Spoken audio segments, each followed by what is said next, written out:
ఆంధ్రప్రదేశ్లో కూటమి ప్రభుత్వం ఈజ్ ఆఫ్ డూయింగ్ బిజినెస్ తరహాలో స్పీడ్ ఆఫ్ బిల్డింగ్ ఆలోచనను అమలు చేస్తోంది.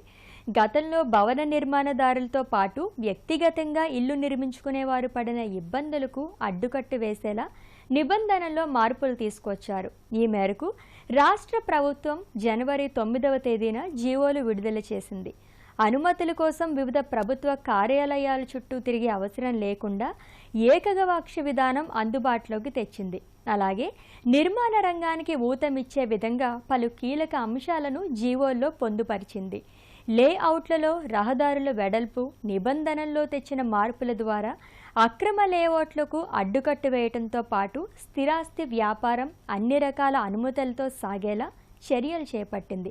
మరి ఈ నేపథ్యంలో సొంత ఇల్లు నిర్మించుకునేవారు లేదా కొనుక్కునేవారు ఎలాంటి లబ్ధి కలుగుతుంది, నిర్మాణాలు వేగంగా జరిగేందుకు ఎంతమేర ఉపయోగపడతాయి అనే అంశాలపై స్త్రీ నిలయం స్థిరాస్తిలో ప్రత్యేక కథనం.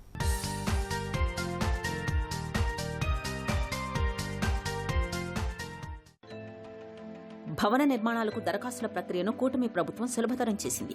ఆన్లైన్లో దరఖాస్తు చేయగానే అనుమతులు వచ్చేలా కొత్త నిబంధనలు తీసుకొచ్చింది. గతంలో మాదిరిగా వివిధ రకాల అనుమతులకు ప్రభుత్వ కార్యాలయాల చుట్టూ తిరిగే అవసరం లేకుండా ఏకగవాక్ష విధానం తీసుకొచ్చారు.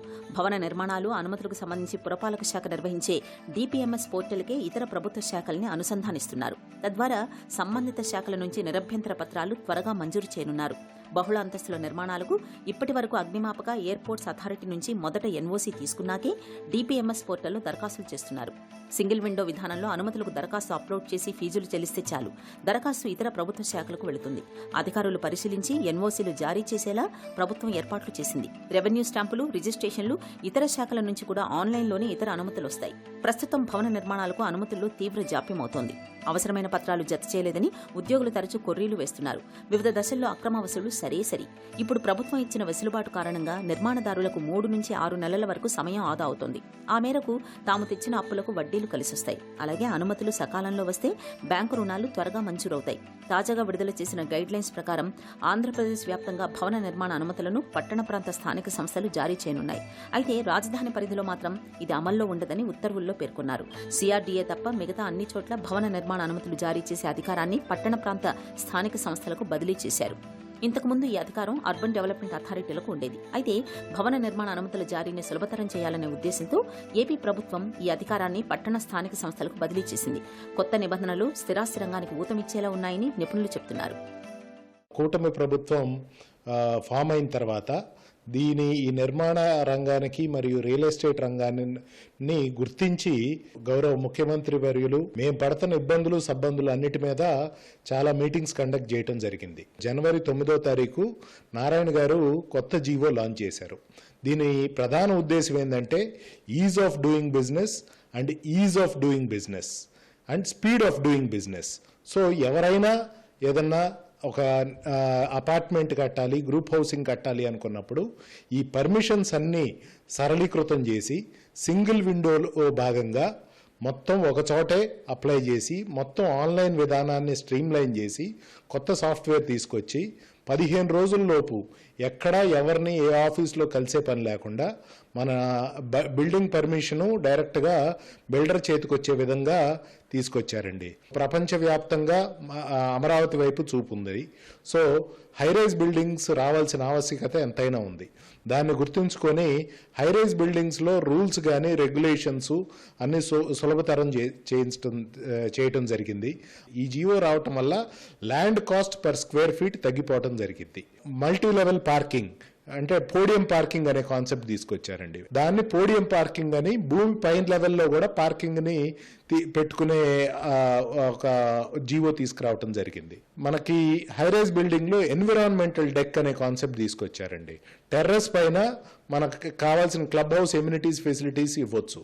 దానివల్ల ఆ ప్రాజెక్టుకి ఎంతో వాల్యూ పెరుగుతుంది. అంతకుముందు రోడ్డు వైడనింగ్లో నేను ఏదైనా బిల్డింగ్ కడతా మాస్టర్ ప్లాన్లో అది రోడ్డు వైడనింగ్ ఉంటే నేను గవర్నమెంట్కి నా ల్యాండ్ గిఫ్ట్ డీడ్ చేసి TDR తెచ్చుకోవాల్సిన పరిస్థితి ఉంది. అది ఒక లాంగ్ ప్రాసెస్. అలా కాకుండా నేను ఎంతైతే ల్యాండ్ వదిలిపెడుతున్నానో దానికి తగ్గట్టు సెట్ బ్యాక్ రిలాక్సేషన్ అదే బిల్డింగ్లో తీసుకునే ప్రొవిజన్ తీసుకురావటం జరిగింది. అది ఒకటి చాలా ఉపయోగం అండి. దీనివల్ల ఎన్నో ప్రాజెక్ట్స్ వచ్చి మన రాష్ట్రానికి ఆదాయం కూడా పెరుగుతుందని ఆశిస్తున్నామండి. భవన నిర్మాణ అనుమతులపై ఆంధ్రప్రదేశ్ జారీ చేసిన తాజా మార్గదర్శకాల ప్రకారం 300 చదరపు మీటర్లు మించని భవన నిర్మాణాలకు యజమానులే ప్లాన్ ధృవీకరించి దరఖాస్తు చేసుకోవచ్చు. ఆ రకంగా ఏపీ ప్రభుత్వం చట్టంలో మార్పులు చేసింది. అలాగే ఆర్కిటెక్టులు, ఇంజనీర్లు, టౌన్ ప్లానర్లు కూడా దరఖాస్తు చేసుకునే అవకాశం కల్పించారు. ఇక నివాస భవన నిర్మాణాల అనుమతుల కోసం లైసెన్స్డ్ టెక్నికల్ పర్సన్స్ ఇంటి ప్లాన్ ధృవీకరించి ఆన్లైన్లో అప్లోడ్ చేసి పర్మిషన్ పొందేలా అవకాశం ఇచ్చారు. దరఖాస్తుదారుల స్వీయ ధృవీకరణపై 15 మీటర్ల ఎత్తు వరకు భవనాలకు అనుమతులివ్వనున్నారు. ప్రభుత్వ గుర్తింపు పొందిన సాంకేతిక నిపుణులతో DPMS పోర్టల్లో దరఖాస్తులు అప్లోడ్ చేసి రుసుములు చెల్లిస్తే అనుమతులొచ్చేలా సాఫ్ట్వేర్ సిద్ధం చేస్తున్నారు. 500 చదరపు మీటర్ల విస్తీర్ణం దాటిన అపార్ట్మెంట్లలో సెల్లార్ ఏర్పాటుకు అనుమతి ఇవ్వాలని ప్రభుత్వం నిర్ణయించింది. గతంలో ఇలాంటి అవకాశం లేనందువల్ల వాహనాల పార్కింగ్ రోడ్లపై చేసేవారు. ఇది ట్రాఫిక్ సమస్యలకు కారణమయ్యేది. ఇప్పుడు తక్కువ విస్తీర్ణంలో నిర్మించే భవనాలకు సైతం సెల్లార్కు అనుమతి ఇవ్వడంతో పార్కింగ్ ఇబ్బందులు తొలగిపోతాయి. బిల్డర్లతో పాటు ఆ భవనాల్లో దుకాణాలు, వ్యాపార కార్యకలాపాలు నిర్వహించుకునే వారికి ఇది వెసులుబాటు కానుంది. 120 మీటర్ల కంటే ఎత్తైన భవనాల్లో సెట్ బ్యాక్ 20 మీటర్లకు కుదిస్తున్నారు. నిర్మాణ విస్తీర్ణం ఆధారంగా ఇప్పటి వరకు ప్రతి 10 మీటర్ల ఎత్తుకు సెట్ బ్యాక్ పెంచుతున్నారు. ఈ సమస్యకు ప్రభుత్వం తీసుకున్న నిర్ణయాలు పరిష్కారం చూపుతున్నాయి. అలాగే కోస్టల్ రెగ్యులేటరీ జోన్లో నిర్మించే భవనాలకు ఈ సెల్ఫ్ సర్టిఫికేషన్ స్కీమ్ అవకాశం లేదని ఏపీ ప్రభుత్వం మార్గదర్శకాల్లో స్పష్టం చేసింది. అనధికార లేఅవుట్లలో నిర్మించే భవనాలు కూడా ఈ వెసులుబాట్లు ఉండవని, వీటిలో ఉల్లంఘనలు జరిగితే సంబంధిత భవనాల యజమానులపై చర్యలు తీసుకుంటామంటూ పురపాలక శాఖ ముఖ్య కార్యదర్శి మార్గదర్శకాలు జారీ చేశారు. రియల్ ఎస్టేట్ రంగాన్ని ప్రోత్సహించడంలో భాగంగానే ఈ నిర్ణయాలు తీసుకున్నట్లు ప్రభుత్వం తెలిపింది. మారిన నిబంధనల మేరకు పోర్టల్లో ఆప్షన్స్ మార్చనున్నారు. కొత్త సాఫ్ట్వేర్ త్వరలో అందుబాటులోకి రానుందని అధికారులు చెబుతున్నారు. ప్రజలు వేరియస్ డిపార్ట్మెంట్స్ చుట్టూ లేకపోతే మున్సిపాలిటీ చుట్టూ తిరగకుండా ఉండేదానికి కొత్త సిస్టము అడాప్ట్ చేసుకుని, అంటే కొన్ని స్టేట్స్ కొన్ని టీమ్స్ని పంపించి అక్కడ ఉన్నటువంటి బెస్ట్ ప్రాక్టీసెస్ తీసుకొని టోటల్గా కన్సాలిడేట్ చేసి ఈ బిల్డింగ్ రూల్స్కి కొన్ని అమెండ్మెంట్స్ తీసుకురావడం జరిగింది. దీనిలో ప్రధానంగా చూసుకుంటే వేరియస్ డిపార్ట్మెంట్ నుంచి నో అబ్జెక్షన్ సర్టిఫికేట్ తీసుకోవాలి కొన్ని బిల్డింగ్స్కి. ఇప్పుడు అదేంటంటే ఇంటిగ్రేట్ చేస్తున్నారు. లైక్ ఫైర్ డిపార్ట్మెంట్కి వెళ్ళి ఇండివిజువల్ అప్లై చేసుకొని ఫైర్ డిపార్ట్మెంట్ నుంచి ఎన్ఓసి తెచ్చుకోకుండా, అట్లనే మనకి స్టాంప్స్ అండ్ రిజిస్ట్రేషన్ డిపార్ట్మెంట్ కానీ, అట్లాగే ఎయిర్పోర్ట్స్ అథారిటీ కానీ, మైన్స్ కానీ, లేకపోతే రైల్వేస్ కానీ, నెక్స్ట్ డిఫెన్స్ కానీ, ఇట్లా వేరియస్ డిపార్ట్మెంట్స్ నుంచి ఎన్ఓసీస్ తీసుకోకుండా కొంత ఇంటిగ్రేట్ చేయటం జరుగుతుంది. ఈ రైల్వేస్ సంబంధించినటువంటి ఎన్ఓసి కానీ, డిఫెన్స్ సంబంధించిన ఎన్ఓసి కానీ ఇంతకుముందు ఏంటంటే అప్లికెంట్ సబ్మిట్ చేయాల్సిన అవసరం ఉండేది. ఇప్పుడు అది సబ్మిషన్ టైంలో మున్సిపల్ డిపార్ట్మెంట్కి ఉన్నటువంటి ఇండికేషన్ అంటే ఇనిషియేట్ చేయొద్దని చెప్పారు. అంటే మీరు కంపల్సరీ సబ్మిట్ చేయండి అని చెప్పి అడగొద్దు. బట్ ఇండివిజువల్ ఎవరైతే అప్లై చేస్తారో వాళ్ళు మాత్రం కంపల్సరీ ఆ డిపార్ట్మెంట్ అంటే రైల్వేస్ కానీ, డిఫెన్స్ కానీ వాళ్ళ నామ్స్ను ఫాలో అవుతూ వాళ్ళు చేసుకోవాల్సినటువంటి అవసరం ఉంటుంది. సెల్లార్ పరంగా తీసుకుంటే ఈ 750 స్క్వేర్ మీటర్స్ ఏదైతే ఉండదో దానికి ఇంతకుముందు ఫెసిలిటీ ఉండేది. ఇప్పుడు అది 500 స్క్వేర్ మీటర్స్ ఉన్నా కూడా దానికి ఆ ఫెసిలిటీ ఇచ్చారు. తద్వారా రోడ్డు మీద ఈ పార్కింగ్ ఇబ్బందులు లేకుండా 500 మీటర్స్ అబవ్ ఉన్న వాళ్ళందరూ కూడా సెల్లార్ ప్రొవిజన్ ఇవ్వటం జరిగింది. అట్లనే మనకి ఈ పోస్ట్ వెరిఫికేషన్ ప్రాసెస్ ఏదైతే ఉందో పోస్ట్ వెరిఫికేషన్ ప్రాసెస్ కూడా సరళీకృతం చేయడం జరిగింది. ఎందుకంటే ఇప్పుడు మేజర్గా బర్డెన్ లైసెన్స్డ్ సర్వేయర్ మీద ఉంటుంది. లైసెన్స్డ్ సర్వేయర్ కానీ తప్పుడు సమాచారంతో సిస్టమ్ జనరేటెడ్ ప్లాన్ తీసుకుంటే అది ఈ ప్లానింగ్ విభాగం నుంచి ఆఫీసర్స్ లేదా ఫీల్డ్ స్టాఫ్ ఈ కన్స్ట్రక్షన్స్ టైంలో కానీ ఏదైనా వెరిఫికేషన్కి వెళ్ళినప్పుడు అది కరెక్ట్ కాదని నిర్ధారణకు వస్తే డెఫినెట్గా లైసెన్స్డ్ సర్వేయర్కి సంబంధించి లైసెన్సు క్యాన్సిల్ చేయటం యాజ్ వెల్ యాజ్ అతని మీద చట్టపరంగా యాక్షన్ కూడా తీసుకోవడం జరుగుతుంది, కేసులు పెట్టడం కూడా జరుగుతుంది. 20 మీటర్స్ అబవ్ ఏవైతే హై రైజ్ బిల్డింగ్స్ ఉంటాయో వాటికి సెట్ బ్యాక్ విషయంలో కూడా కొంత రిలాక్సేషన్ ఇవ్వడం జరిగింది. ఇక లేఅవుట్స్కి వచ్చేటప్పటికి మనకి ఇంతకుముందు 40 ఫీట్ అనేది మ్యాండేటరీగా ఉండేది, దాన్ని 30 ఫీట్కి రెడీ చేయడం జరిగింది.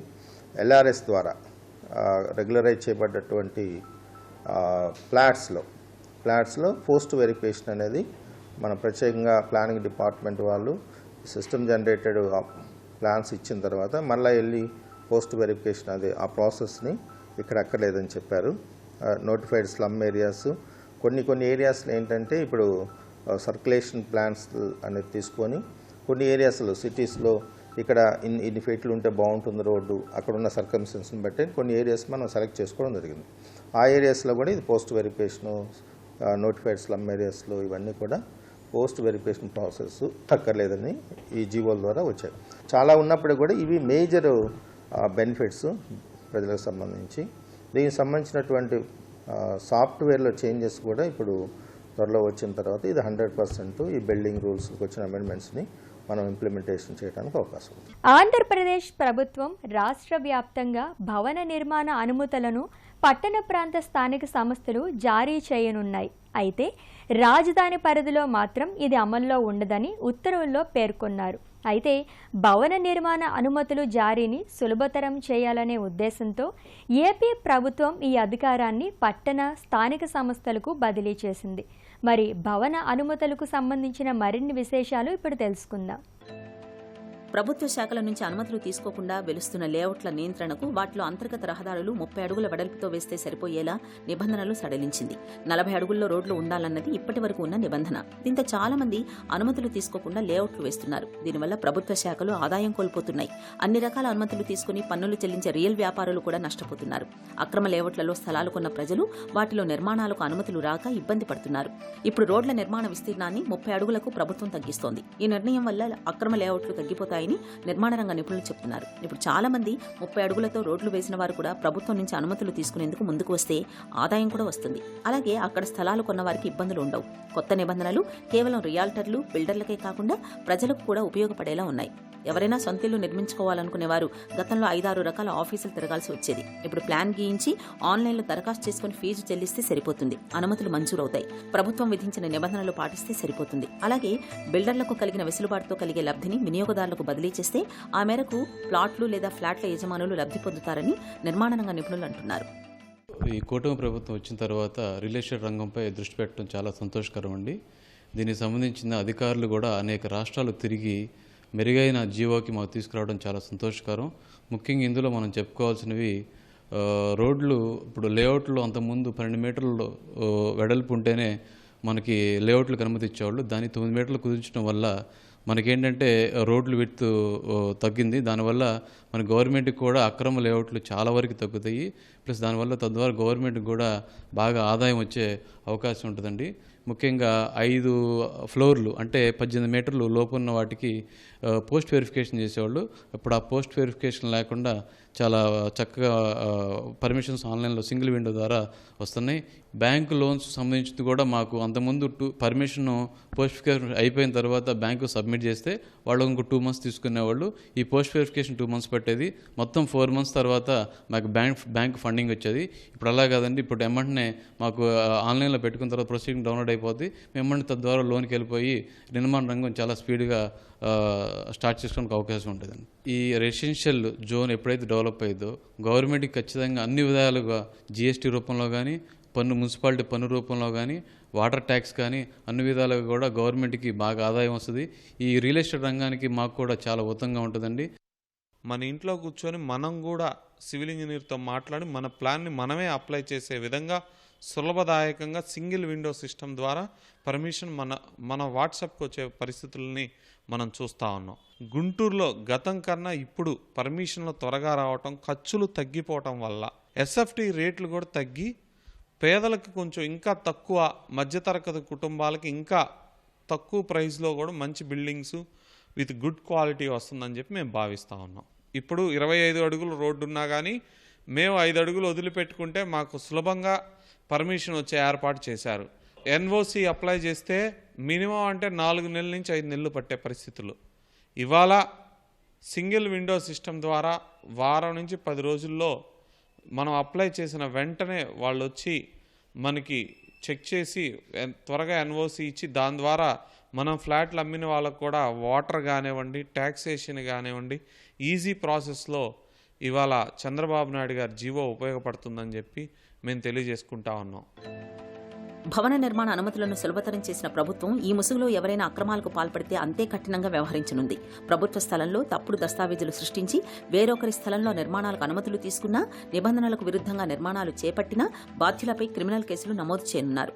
నిర్మాణాలకు ఆన్లైన్లో అనుమతులు తీసుకున్నాక వాటిపై పునఃపరిశీలన ఉంటుంది. విచారణ కోసం టాస్క్ ఫోర్స్ ఏర్పాటు చేయనున్నారు. అక్రమాలకు పాల్పడినట్లు వెల్లడైతే ప్రభుత్వ గుర్తింపు పొందిన సాంకేతిక నిపుణులపై పోలీసు కేసు నమోదు చేసి లైసెన్స్ రద్దు చేయనున్నారు. భవన నిర్మాణ అనుమతులు ఉపసంహరిస్తారు. మరోవైపు ఆన్లైన్ బిల్డింగ్ పర్మిషన్ సిస్టంలో ఉల్లంఘనలు జరిగితే సదరు భవనాల యజమానులపై చర్యలు తీసుకుంటామని ప్రభుత్వం స్పష్టం చేసింది. అలాగే అనుమతులున్న లేఅవుట్లలో నిర్మించే భవనాలకు మాత్రమే ఈ వెసులుబాట్లు కల్పించారు. లేఅవుట్ ప్లాటింగ్లో అంతకుముందు మినిమం 40 feet రోడ్స్ ఉండవలసిందిగా మనకి రూల్స్ అండ్ రెగ్యులేషన్స్ ఉన్నాయి. కానీ ఈ జీవోలో మనకి 30 feet రోడ్డు ఉన్నా కూడా సరిపోద్ది అప్రూవ్డ్ లేఅవుట్స్కి అని చెప్పేసి ఒక జీవో తీసుకురావడం జరిగింది. దానివల్ల అనాథరైజ్డ్ లేఅవుట్స్ ఏదైతే ఉండి పర్మిషన్స్ లేకుండా పొలాల్లో ఊరక గీతలు గీసి అమ్మే వాళ్ళకి ఇది ఒక పెద్ద హార్డిల్ లాగా ఉంటుంది. అన్ని ఆథరైజ్డ్ లేఅవుట్స్ రావటం వల్ల కస్టమర్కి కూడా చాలా బెనిఫిట్గా ఉంటుందండి.